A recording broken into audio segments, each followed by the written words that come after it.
Camilo? Camilo? Camilo, where'd you go? Hey, Matthew?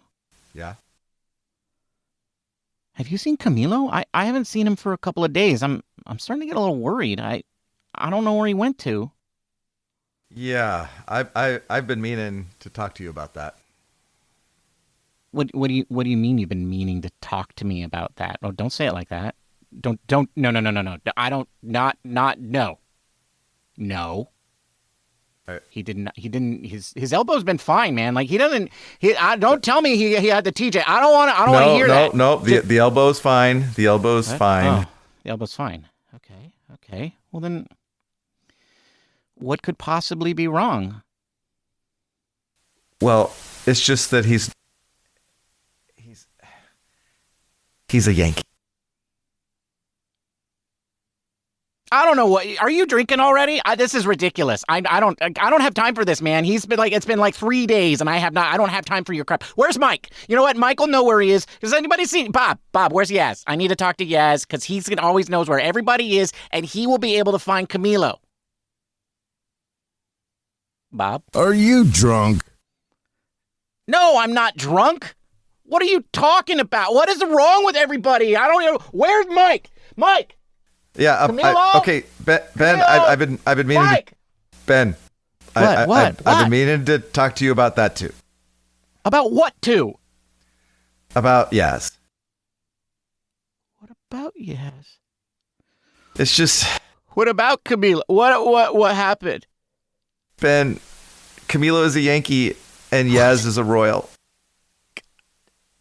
They got traded, dude. They got traded. What are you talking about?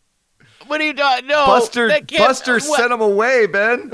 No, Buster sent him to the farm. No, he didn't. Not in the farm. They did that to Camilo last year. They sent him to the farm. This is not. I can't believe this, Matthew. I can't believe this. Just 3 weeks ago, we were going to make the playoffs. 3 weeks ago. We can't. We need veteran leadership and a good closer to make it to the playoffs. I can't believe this is happening. Why do bad things happen to good people like me?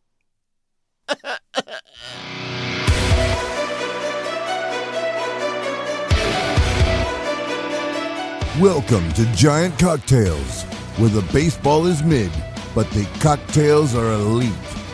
Here are your hosts, Ben and Matthew Henry.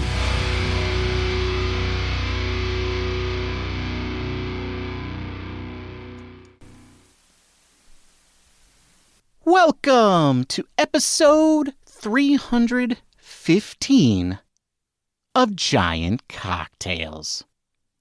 Matthew, did you know there are 315 happy memories that I have of Camilo Doval, and we are going to dedicate the rest of this show to me reciting all 315.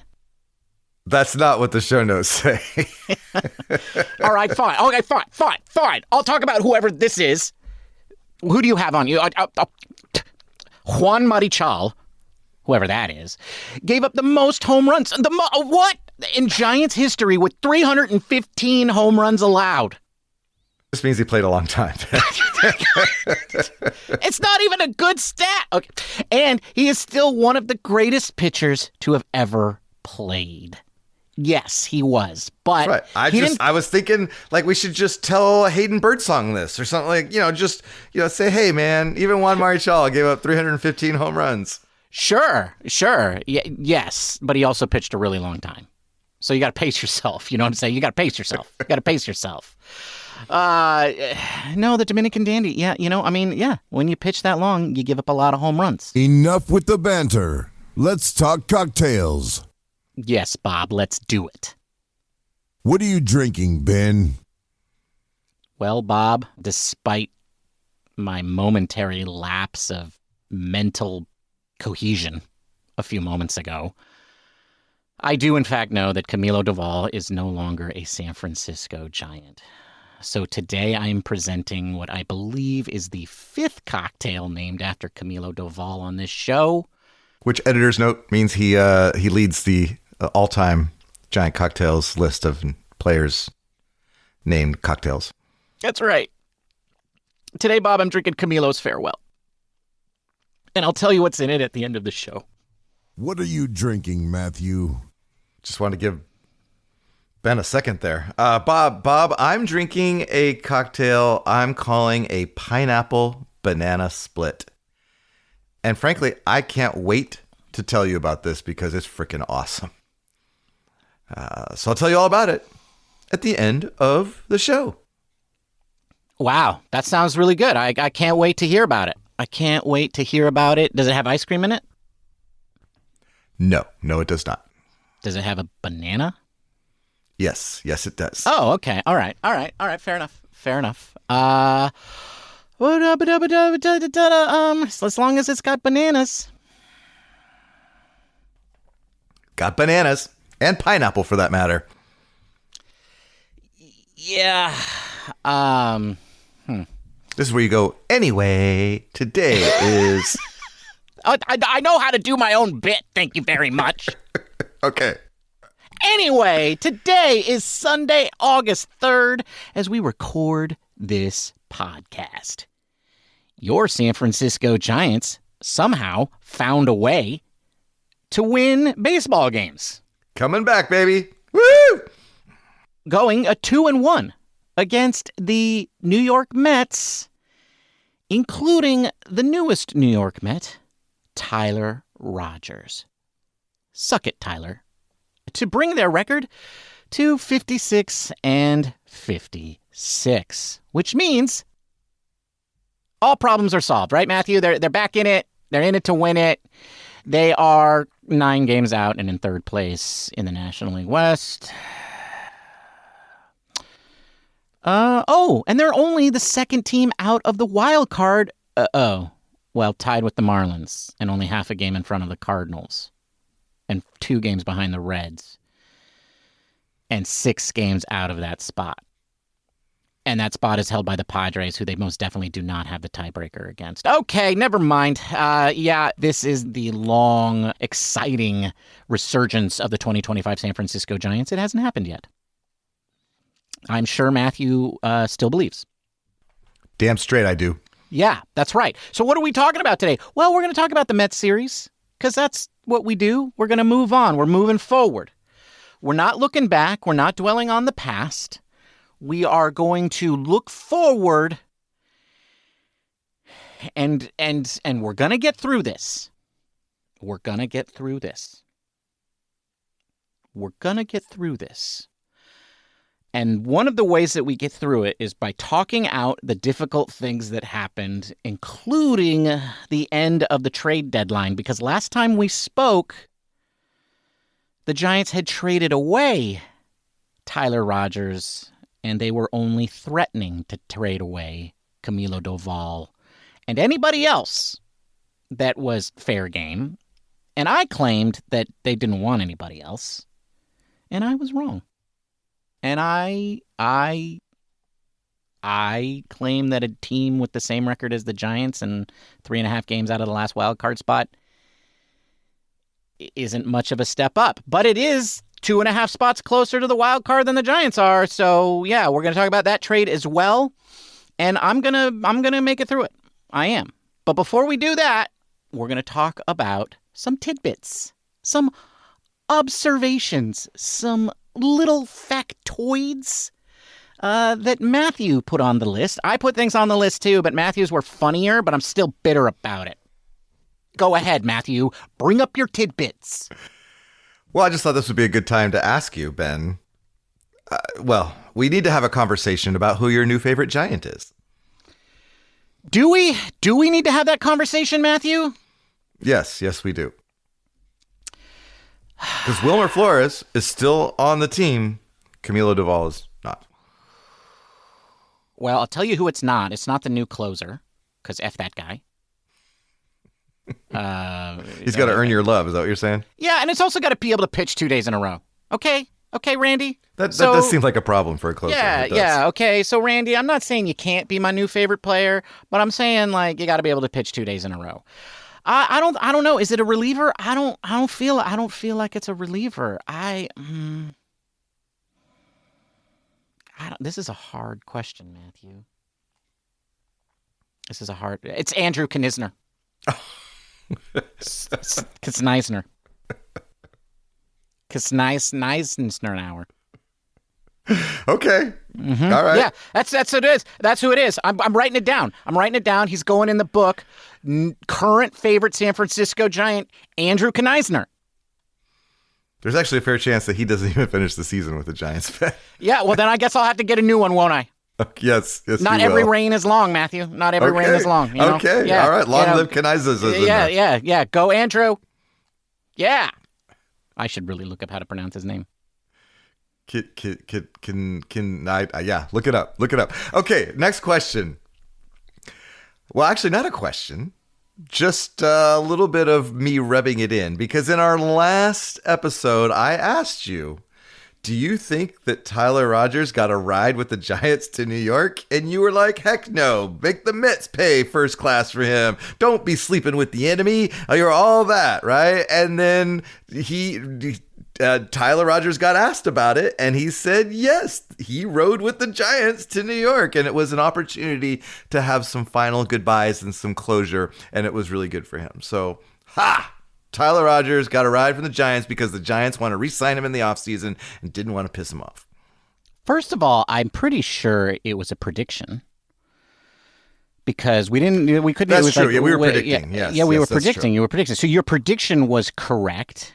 I predicted no, and I said that he shouldn't. I still stand by the fact that he shouldn't. And all I have to say about this is that, like, sure, like, you have a better read on the namby-pambiness of these younger generations. This smells like millennial Gen Z BS to me. Like, oh, we're going to be all chummy and send our buddy on the plane with us, blah, blah, blah, blah. Just no. Did they play Kumbaya? Did they all did they all give each other's pats on the backs and have long, quiet talks in the back the whole way? Is that what they did? Probably, yes. Yeah, they probably did do that. That actually sounds really healthy and nice. I don't know why I'm like this, people. I don't know. All those years of therapy still haven't figured it out. Yeah, no. Well, let's move on then.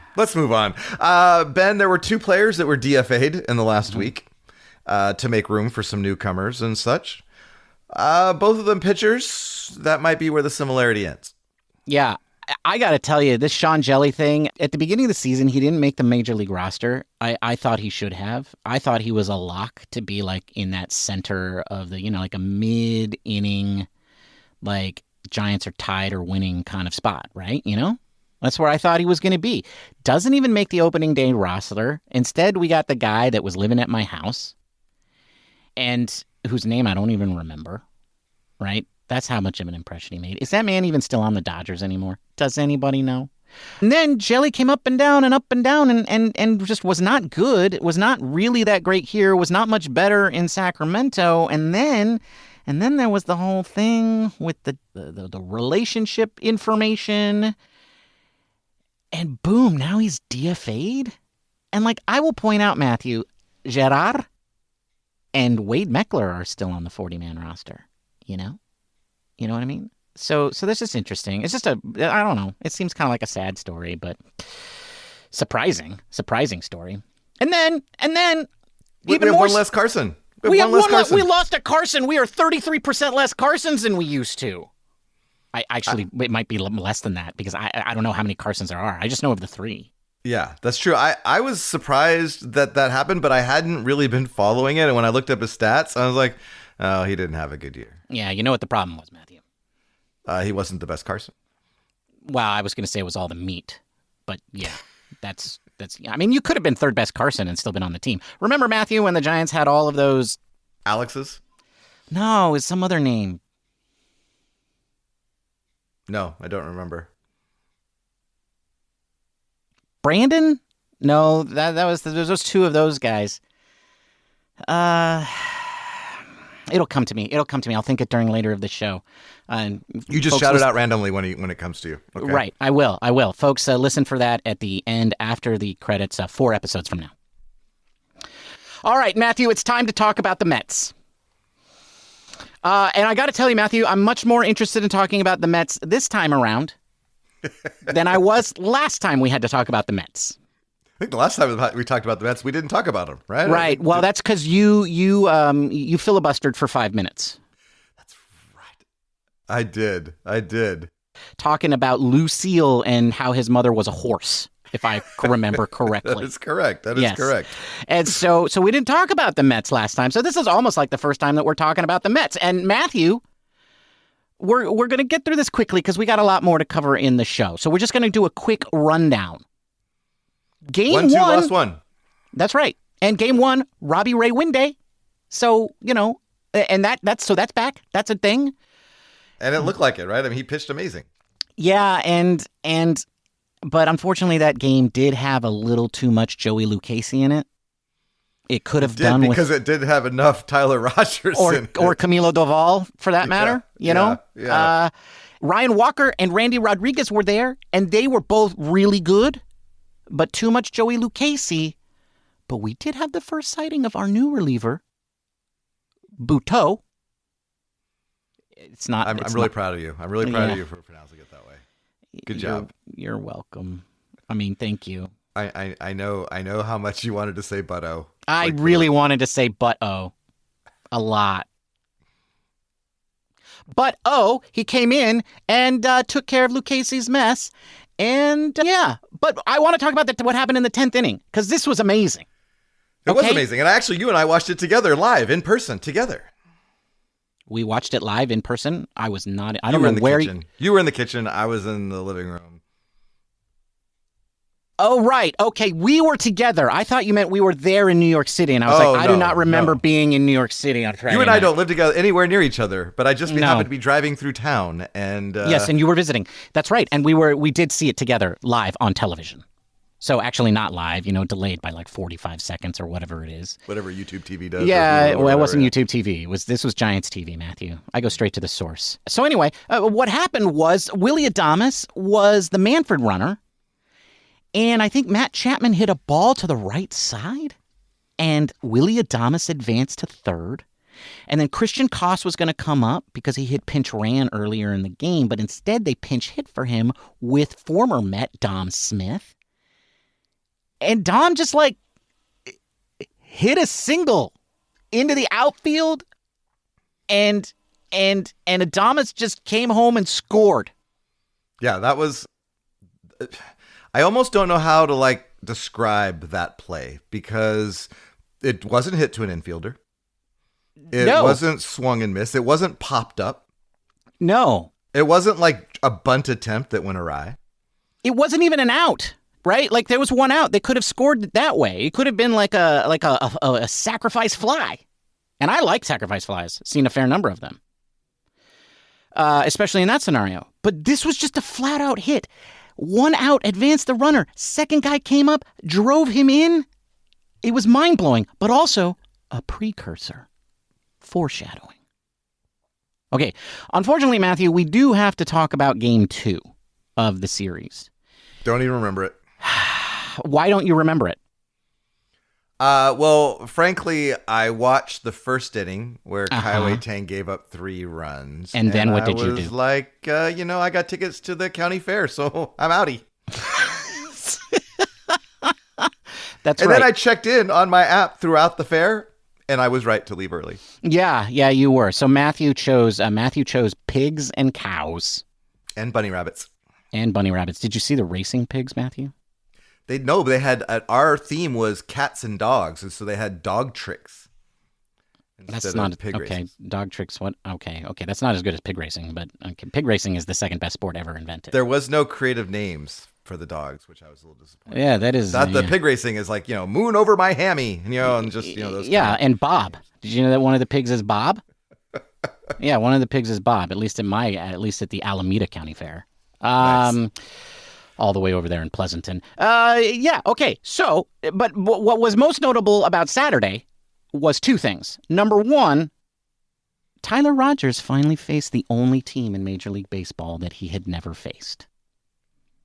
Unfortunately, that was the San Francisco Giants as he made his debut for the Mets. And it was, unfortunately, a typical Tyler Rogers inning. Boring, not a lot happened. The Giants did get a hit, but only because it bounced off the bag. And I was thinking to myself, I was like, oh, that's kind of how bad innings for Tyler start. You know, the ball bounces off the bag, another ball doesn't get hit hard enough, and a guy bobbles it, and next thing you know, they score 7 runs. Although it was never 7 runs, but it's like 2 runs, maybe. But no, that didn't happen. It was just like soft hit here, soft hit there, and gone, done. It was the most boring, uneventful inning, and it was vintage Tyler Rogers. So, way to go, Mets. I'm so happy for you. F you guys, whatever. But the other thing about Saturday, Matthew, was they played really awful baseball. It was horrific. It was a horrific baseball. And then we had Sunday's game, which was confounding and confusing because it was like the random dominant game that makes you think that this team could be good, including a moment, Matthew, similar to what happened on Friday. Picture this, Jung-Hoo Lee at the plate. Does he pop up? No. Does he roll over and bounce the ball to the second baseman or the first baseman? No, Probably. He does not. No, he does not. No. He hit a single. And then do you know what he did? He stole second base. He stole second base. Bob finally remembered what the green light sign was. But he didn't just steal second base. He also took third on an error. That's right. That's right. And then the most confounding thing about that whole series of events, Matthew, do you know what happened next? The next batter grounded out to the right side, and Jung-Hoo Lee scored with an out. You might think that, but no. Then what happened? It was Patrick Bailey, first of all. Oh. And it was not the 7th inning or later. He got a hit. He got a hit. They got a hit. They stole second, advanced to third on the blunder, and then the next guy just got a hit, and he scored. This is like new innovative baseball, Matthew, that I don't think anybody's ever seen before. I think the Giants could go a long way if they keep playing this way. Yeah. You know what another way they could keep playing well, though, is what happened 2 batters later. Okay, yeah. Well, that's the sexy new way. You had Bailey hit the hit, then Ramos worked a walk, mm-hmm. and then Rafael Devers hit the longest home run I have seen in a very long time. Hey, you know what? I'm really glad. What it reminded me of? It reminded me of Barry Bonds hitting into the upper deck of Yankee Stadium. Right. Yeah, you know what it reminded me of? What's that? That was actually a good home run. So, yes, good callback. I remember the way that Yankee Stadium reacted to that home run, too. But anyway, you know, it also reminded me of how good Rafael Devers was for the Red Sox a month and a half ago. Where's he been last month, Matthew? It also could be a foreshadowing of how good he's going to be for the Giants, Ben. I hope that you feel good about that. I'm not holding my breath. I'm just gonna. I know you are. I know you're gonna do that to yourself. And I'm gonna be pleasantly surprised, and then or be fine about it. Stop it. Okay. Jesus Christ. You almost see him, folks. He was like a little 4-year-old that just is holding his breath. You know, those are not my kids, but I've seen those kids in the store, and they start to turn purple, and then the mom is just like walking away, and then you see the kid kind of like topple and like stagger a little bit, and you kind of just want to run up to him and go, boo! So he takes that breath, but you also kind of don't want to because you want to watch him pass out and fall over. That's what Matthew just did. Anyway, okay. So what else happened in this series? We were supposed to go quickly through the Mets thing, but we're not going that quick. But you started talking too much. Well, you held your breath. I did. Well, you told me to. You actually told me not to. That was the problem. I did. Okay. It's in our show notes. I need to bring it up. I'm really confused because I have always thought that it was Carson Whisenhunt. Uh-huh. Well, yes. And then John Miller on the radio was referring to him as Whisenhunt. And I'm so confused now. We looked at his baseball reference. It says Whiz and Hunt. Mm-hmm. So, but you would think John Miller would know. Oh, well, okay. This is interesting. I'm looking at his, and the H actually does kind of throw me off because it does kind of look like it should be pronounced wise. Actually, what it looks like is it should be like Wiesenhunt. like Wiesenhunt, because of the H there. It's like wheat, Wiesenhunt is what it looks like it should be pronounced. This is interesting. This is not that interesting. No, but I'm just curious. Anyway, he pitched really well. He did pitch really well, mainly because I think he featured his changeup as like a strikeout pitch, not the dominant pitch that I'm going to throw. Although I will say this, he does sometimes throw that changeup just right down the middle. Sometimes it's a meatball. Like right down the middle. And Lindor saw Lindor one of didn't those. miss that. Yes. And he annihilated it. So, like, I don't know if, like, AAA guys just can't hit that, but, like, major leaguers can totally annihilate that. So I would recommend that he not throw the changeup right down the middle. That's what I noticed. That's a good call. I'm sure that that he was told that in the dugout later. Yeah. Hey, don't throw that right down the middle. Yes. Well, it certainly looked like they had a different plan of how to use that pitch in this game. It was not the primary pitch, at least not the first time through the lineup, which was probably a good thing. And a lot of times when it was thrown, it was out of the strike zone. And then he started to move it around a little bit and use it a little bit more liberally in the next two rounds through the lineup. But yeah, he made it into the sixth inning. He pitched great, looked a lot better than he did in his opening start, and the Giants ran away with the game and the series, taking the series 2-1. Jung-Hoo Lee, the hooligans followed him though. The hooligans were there. The hooligans were there? They were there in New York? I don't know. I'm assuming because he played so well. Oh, I don't think the hooligans, because Matthew, the hooligans were there for all of May and June, and I don't think it's maybe Jung-Hoo just likes being in New York. I think Jung-Hoo only is good in New York. He was 7 for 12. Yeah, he scored 3 runs, had an RBI in the first game, and then was a big factor Sunday. And, I think it's just a guy who randomly had a good series. Whatever, we'll see. I'm definitely not holding my breath about that one. All right, Matthew, it is time for us to move on to talk about the thing that I never wanted to talk about. And that is Camilo Doval leaving the San Francisco Giants. And I know how people feel about Camilo. I know what they all say. I know what they all think. And that's because they all just think that every closer is Rob Nen. They all act like Brian Wilson didn't exist. You ever notice that? Yes.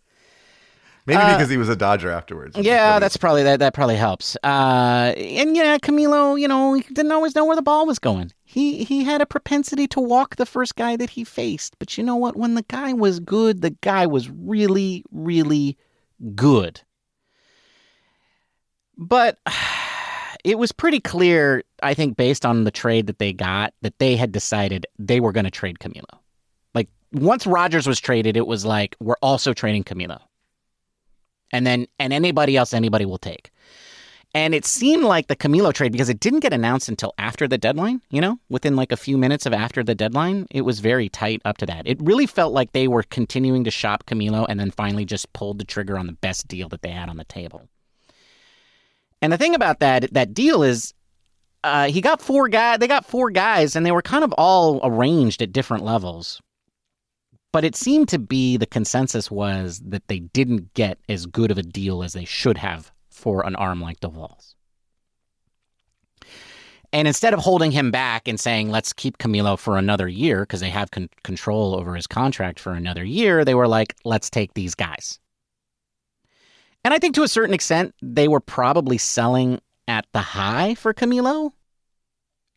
Like, this is probably the time where he's going to get the best thing that he's going to get. And whether or not the market agreed with what the pundits thought Camilo should have gotten is neither here nor there. I really felt like the Giants really felt like they needed to move Camilo. Not because of Camilo, but because they wanted to get those prospects back. Yeah, well, I agree, and Buster seemed excited about the catcher, kind of the Blake Sable 2.0 guy. But It's true. He is very much that. But I also wonder, like, there were a few other closers that were also traded, and at some point the market gets saturated, right? I mean, you're not going to get the best prospect haul when other top closers are also getting traded. So I just feel like the Giants probably did as good as they could given the circumstances. Well, and the Mets were trying to do a complete overhaul. They traded for like 4 dudes. And by the way, Camilo did not have a good You mean the debut. Yankees? Sorry, the Yankees, yes. The Yankees did a complete overhaul. They completely overhauled their bullpen, and they got a new right fielder from the Rays, who they were playing when they traded for him. Crazy. I love those walk across the clubhouse. To the next clubhouse exactly, trades. yeah. So anyway, and it was not a good debut for any of them. No. 2.5 innings. They all pitched, and they pitched 2.5 innings, and they gave up 9 runs, including Camilo, who I don't think he gave up 3 runs, but some of those runs were because that new right fielder made overran a ground ball. Yeah, made an error. So it was not a good debut for those guys, and I think they got swept by the Marlins over the weekend. I don't know if it was a sweep, but I think it was a sweep. It was a sweep because the Marlins have won 5 in a row, and that's why they're tied with us in the. Well, thanks for nothing, Camilo. Come back, Misty. Camilo. No, it's fine. I totally agree with this trade. Suck it up, Ben. Come on, let's go. Look, the last favorite guy I had traded away was Matt Williams, and I can't lie, that trade worked out pretty well. It worked out pretty well. Jeff Kent was all right. Jeff Kent turned out to be okay. Yeah, I mean, as a baseball player anyway. I don't know that I'd want to be roommates. Anyway, I guess it remains to be seen, but the Giants seem like they were very excited about the catcher/third baseman guy. And it is pretty clear, we need a catcher who can play a lot, who can hit. And if he's just okay at catching, well, that's fine, because we got the best catcher. So a guy who can actually hit seems like a good idea. All right. Now, I am not that surprised about the next trade. I'm surprised that there was a taker. I'm surprised that the Giants found somebody who wanted to trade anybody for him. But I also know Matthew and I respect Mike Yastrzemski as much as any fan. Absolutely. But I think that I was about to say as much as any fan, but perhaps not as much as some of our listeners. So I know that the Yaz trade was very, very hard on a lot of people, Matthew. Yeah, social media. I always watch people were tears, babies were crying. Like it was. You would think that Logan Webb or someone got traded. Yeah, or like Justin Verlander. Sorry, that's a little levity. Little levity, folks. Little levity. No, I mean, this one was a hard one. I think Yaz, for all intents and purposes, represents the Giants over this period of time. And I know it wasn't a great period of time, but, I mean, he has been, I think, the identity of the Giants since 2019. Yeah. Because Buster wasn't there for 2020, and I think, Yaz was like really the story about how like this is what the Farhan era could be like. This could be the precursor. Like he was part of that vanguard, and unfortunately that didn't pan out. But yeah, I mean, this was a big deal. This was a huge deal, and I think he epitomized the kind of baseball that you want every player to play. And like if you have a kid, you would point to Mike Yastrzemski and say you should play like that. Absolutely. Well, and a couple things stand out. His last game, he had an amazing catch where he jumped over the right field pony wall there and caught a ball while jumping into the net. That was typical Yaz, right? I mean, just really great defense. Play. And then the other thing was in his very first at bat as a Royal, he hits a home run, and that didn't surprise me at all. No, typical Yaz, right? The next day he was 0 for 4 with 3 strikeouts. Which also doesn't surprise me at all. Yeah, some might say typical Jazz. Yes, but then today he was 0 for 1 with a sacrifice fly before he got pinch hit for. So he's still platooning, Matthew. Much to his chagrin. That's not surprising either. But a lot of the pundits were talking about how this opens up a spot in right field now for some of the younger guys. That makes sense. It does, right? You want to be able to see what you got over the last 2 months and maybe figure it out before you have to go into the off season. But it was highlighted today when Grant McCray made that throwing error. And I was thinking to myself, Yaz wouldn't have made that error, and so you are giving up something without Yaz being in right field. As much as maybe his ups and downs offensively tend to frustrate some Giants fans, he was always good defensively. That's right. Always. That's right. But I do think, that's ultimately why Yaz was traded, right? I think was because this season is now not about making the playoffs. This season is really about evaluating what the Giants have. And so they need to let some of the young guys play. And Bob, what's that thing you're always saying about youth and youngins and whatnot? The problem with youth is they're young. That's what it is. Yes, yes. Just a spouting wisdom, man. Although I would say Grant McCray, not that young. And also, somebody that we've seen. Why not this guy that we traded for, this Drew Gilbert dude? Why don't we throw him in there and see what he can do? Right. I'm very curious about that too, right? I think for the rest of the season, we need to see a lot of Matos and whomever. I don't know that it's Grant McCray. I don't feel like Grant McCray and Luis Matos are your right field combo next year. No. Especially or Marco Luciano, for that matter, right? I don't think any of them are the solution. Wade Meckler. Let's just, I don't know, if they're not the answer, play this Drew Gilbert guy that you just traded for that you're all excited about. Let's see what he's got. Right. This is why you traded away Tyler Rogers. You got a 24-year-old outfielder who's it's now. It's time. He's going to be 25 next year. Put the kid out there now. What do we have to lose? And what does he not have that Grant McCray does have? I don't understand it. I don't understand why you would make a move like this and trade somebody and get these 24-year-olds who are the clock is ticking now, right? Their option years, one of them's already used his option year, and not put them on the major league roster right away. I don't get it. I don't understand this move. I don't understand, was Grant McCray the guy that we were all wondering when he was going to show up? I don't think so. Right? And it is very telling that it is not Wade Meckler. And not to mention the fact that Gerard Encarnacion is out there, making a rehab assignment. And they're going to have to make a decision about him too. And I don't know. It seems strange. So that kind of sums up where we are with the trades. I think, I think the rest of the season is going to be about evaluating what the Giants have. I think they kind of know what they have for 6 of their starting positions, right?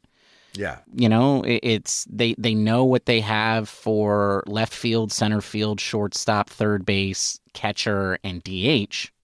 Second base. I don't think they know what they have for second base, but okay. Okay. Casey Schmidt, man, that's who they have for second base. Yeah, because that's what this. Yes, just like we drew it up at the beginning of the season.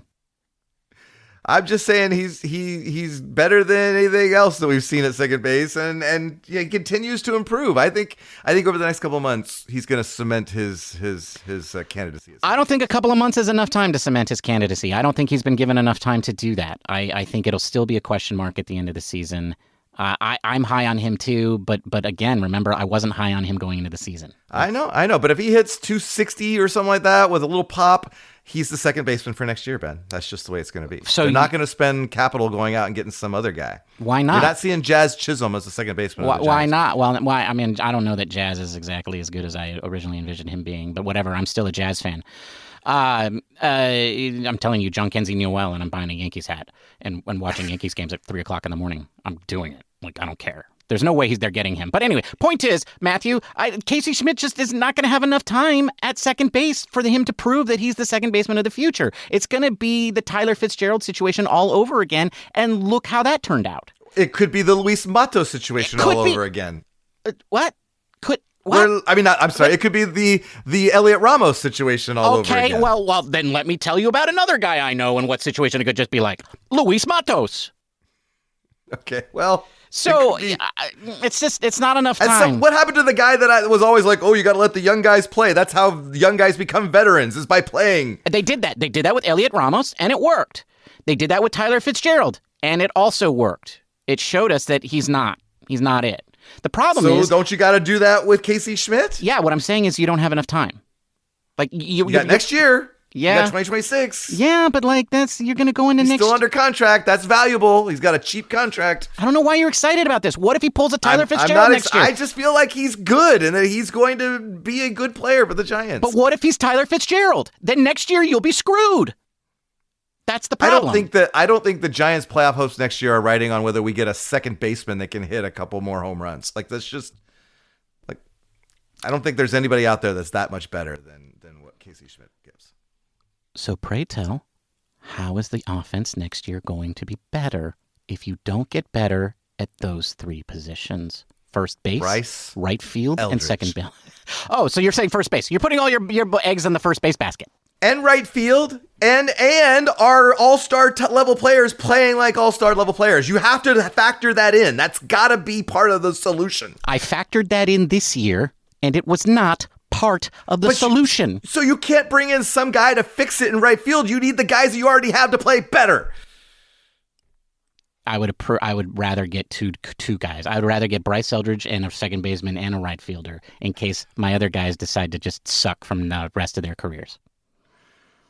Okay, well, if that happens, then the Giants are going to be mediocre at best, no matter who they have in those other positions for a very long time. That's fair. 6 years. Nah, 3 years. They can do money things next year. And the contracts get cheaper every year, Matthew. That's how inflation works. It does. All right, we gotta go. Yeah. Who are we? We're facing the Pirates. The Pirates, Matthew. They stink. Oh no, not the Pirates. The vaunted Pirates, because the last time we played the Pirates, I said something else, and that didn't work, so I'm trying something else. Oh my gosh, the Pirates. They're doing an impression of me. That's exactly what I said. Because I was like, this is how the Giants play against the worst teams in baseball. And I believe the Pirates are now getting swept by somebody. Who are the Pirates playing right now? Oh, that's right. No, they lost 2 out of 3 to the Rockies. That's who it was. Did you see that game where the Rockies came back and won like 17-16? I did see that, Matthew. That's the same Pirates team the Giants got swept by. The team that lost 17-16 and gave up a 9-run lead to the Rockies swept the Giants. And yesterday, those Pirates, they lost 8-5 to the Rockies. And lost a series to the Rockies. That team just swept the Giants. Can't explain it. I can't explain it either. So I don't know what's going to happen. I got one word, though. Redemption!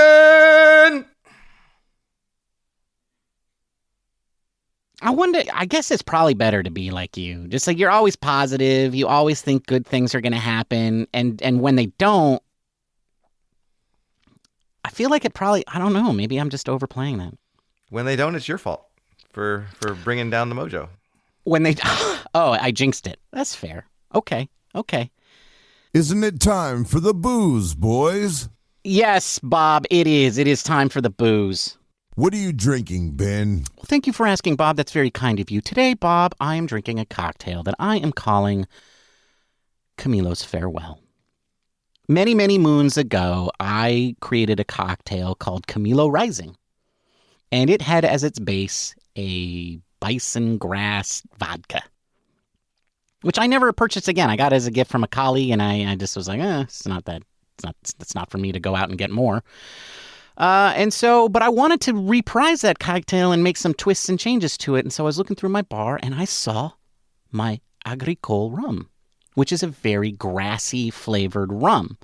So what I did is I took an ounce of Agricole rum, an ounce of Demerara rum, 12 years aged, by the way, but you don't have to do that.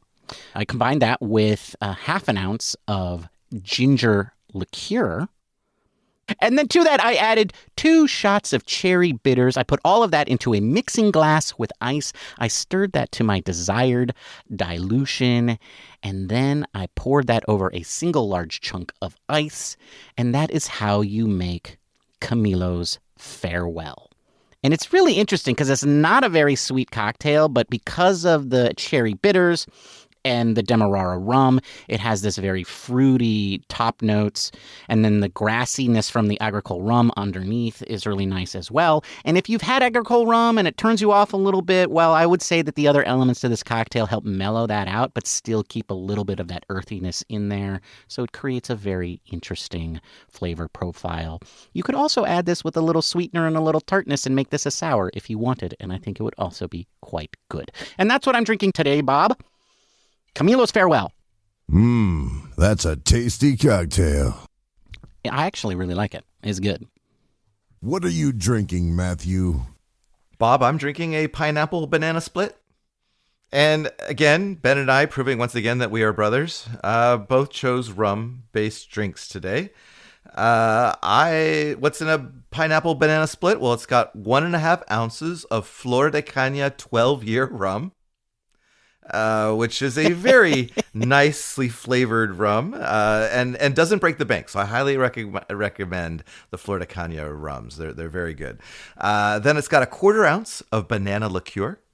I have the Gerard de whatever banana liqueur. 1/2 ounce of pineapple syrup, which was basically about a cup of pineapple with a cup of sugar. And I put it in a Tupperware container and stuck it in the fridge for a couple days and just let it kind of simmer.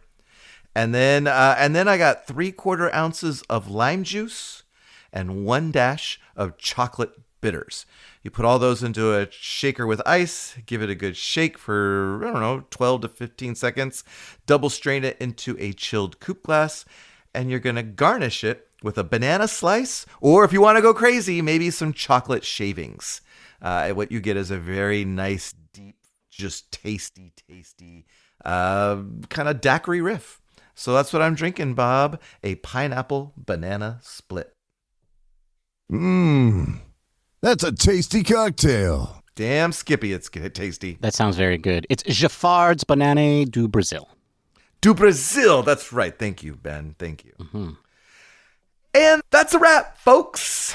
We will be back on Thursday with more Giants content. If you can't wait that long, then hit us up on the socials, on the places that you would find us, except not that place.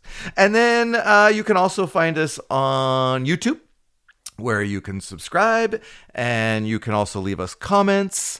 But also don't forget to rate us on the podcast listener of your choice, most likely Apple Podcast or Spotify, and it better be a 5-star review or some funny comments. We'll take that too. We enjoy reading the funny comments. Ben, it was great chalking Giants with you. Until next time, cheers, my friend. Cheers, Matthew. Bye, everybody. Goodbye.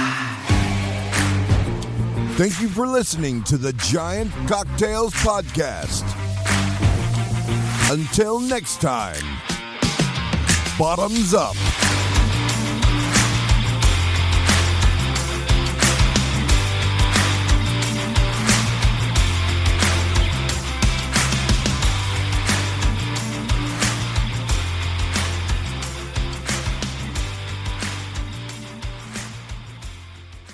I think, Matthew, it might have been Brandon. But wasn't there another Brandon? I feel like there were other Brandons. You're still on that, huh? I don't remember. I feel like there's another name, too, that we're forgetting about. Is it Tyler? Because I'm going through the Giants rosters here from, I don't even know. Because, this is the problem with being old and having been a Giants fan for so long. All the names, they blend together. I thought it was Alex, but maybe it's not Alex. It's definitely not an Alex. When were there Alexes? Name me one Alex. There was that guy from the Padres that came over, Alex Dickerson. Dickerson, yeah.